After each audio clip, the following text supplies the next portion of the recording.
एक प्रेरणादायक कहानी, भाग्य बड़ा या कर्म। इस दुनिया में दो तरह के इंसान हैं। एक जो यह मानते हैं कि भाग्य वाग्य कुछ नहीं होता और वे कर्म की प्रधानता में ही विश्वास करते हैं।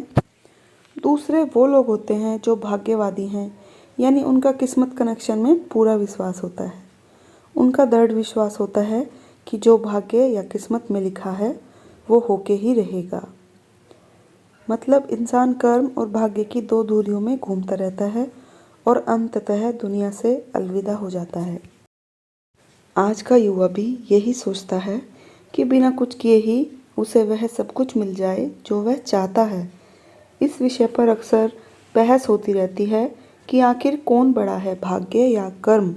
अनंत काल से ही यह बहस का विषय रहा है कि कर्म ज़्यादा महत्वपूर्ण है या भाग्य। जब अर्जुन ने कुरुक्षेत्र में अपने स्वजनों को युद्ध के लिए अपने सामने खड़े पाया तो उसका शरीर निस्तेज हो गया, हाथों से धनुष छूट गया, प्राणविहीन मनुष्य के समान वह धरती पर गिर पड़ा। तब भगवान श्री कृष्ण ने उसे गीता के कर्म ज्ञान का उपदेश दिया। भगवत गीता में श्री कृष्ण भी अर्जुन से कर्म करने की बात कहते हैं, अर्जुन को कर्म करने का ही उपदेश देते हैं। श्री कृष्ण कहते हैं कि हे अर्जुन, राज्य तुम्हारे भाग्य में है या नहीं यह तो बाद की बात है, परंतु युद्ध तो तुम्हें लड़ना ही होगा, कर्म तो तुम्हें करना ही होगा। यह एक प्रेरणादायक कहानी है। एक जंगल के दोनों ओर अलग अलग राजाओं का राज्य था और उसी जंगल में एक महात्मा जी रहते थे जिन्हें दोनों राजा अपना गुरु मानते थे। उसी जंगल के बीचों बीच एक नदी बहती थी। अक्सर उसी नदी को लेकर दोनों राज्यों के बीच झगड़े फसाद भी होते थे। एक बार तो बात बिगड़ते बिगड़ते युद्ध तक आ पहुंची। कोई भी राजा सुलह को तैयार नहीं था, सो युद्ध तो निश्चित ही था।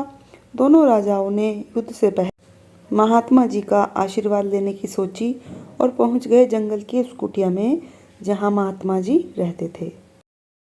पहले एक राजा आया और उसने महात्मा से युद्ध में विजय का आशीर्वाद मांगा। महात्मा जी कुछ देर उसको निहारते रहे और कहा, राजन, तुम्हारे भाग्य में जीत नहीं दिखती, आगे ईश्वर की मर्जी।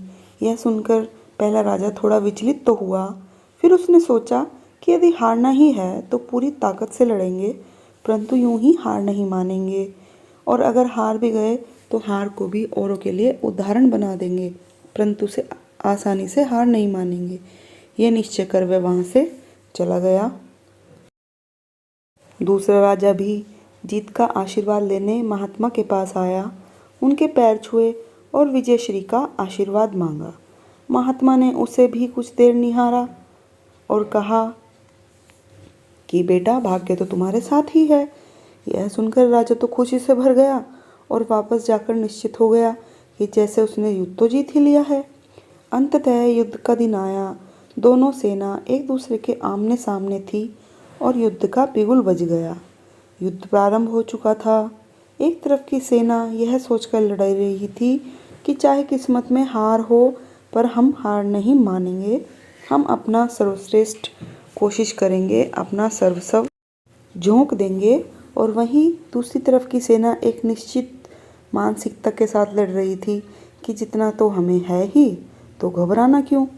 लड़ते लड़ते दूसरी सेना के राजा के घोड़े के पैर का नाल भी निकल गया और घोड़ा लड़खड़ाने लगा, पर राजा ने ध्यान ही नहीं दिया, क्योंकि उसके दिमाग में तो एक ही बात चल रही थी कि जब जीत मेरे भाग्य में है तो फिर किस बात की चिंता करने की जरूरत है। कुछ ही क्षण बाद दूसरे राजा का घोड़ा लड़खड़ा कर गिर गया, जिससे राजा भी जमीन पर गिर पड़ा और घायल हो गया और दुश्मनों के बीच घिर गया। पहले राजा के सैनिकों ने उसे बंधक बना लिया और अपने राजा को सौंप दिया। युद्ध का निर्णय हो चुका था। युद्ध का परिणाम बिल्कुल महात्मा जी की भविष्यवाणी के उलट था।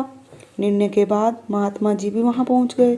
अब दोनों राजाओं को बड़ी जिज्ञासा थी कि आखिर भाग्य का लिखा बदल कैसे गया। यह उनकी समझ से परे था। दोनों ने महात्मा से प्रश्न किया कि गुरुवर, आखिर ये कैसे हुआ। महात्मा ने मुस्कुराते हुए उत्तर दिया, राजन, भाग्य नहीं बदला, वो बिल्कुल अपनी जगह सही है, पर तुम लोग बदल गए हो।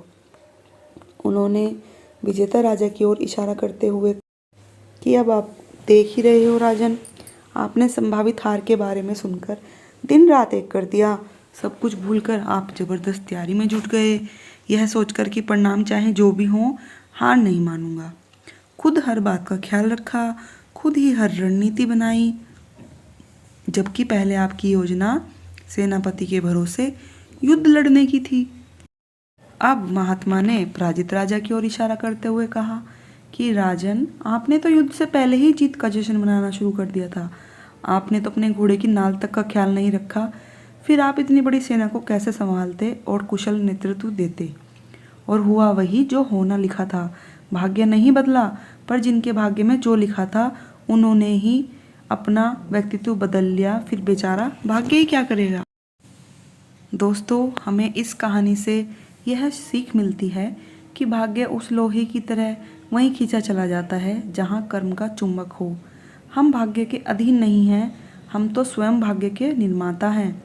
यह सत्य है कि भाग्य भी उन लोगों का साथ देता है जो कर्म करते हैं। किसी खुरदरे पत्थर को चिकना बनाने के लिए हमें उसे रोज घिसना पड़ेगा। ऐसा ही जिंदगी में समझें, हम जिस भी क्षेत्र में हों, स्तर पर हों, हमें अपना कर्म करते रहें बिना फल की चिंता किए। तो फ्रेंड्स, ये थी आज की कहानी। आई होप आपको ये अच्छी लगी होगी। अगर आपको मेरी कहानी अच्छी लगती है तो प्लीज़ लाइक शेयर सब्सक्राइब मत करना भूलिएगा, और कमेंट में मुझे बताइएगा कि ये कहानी आप किस जगह से सुन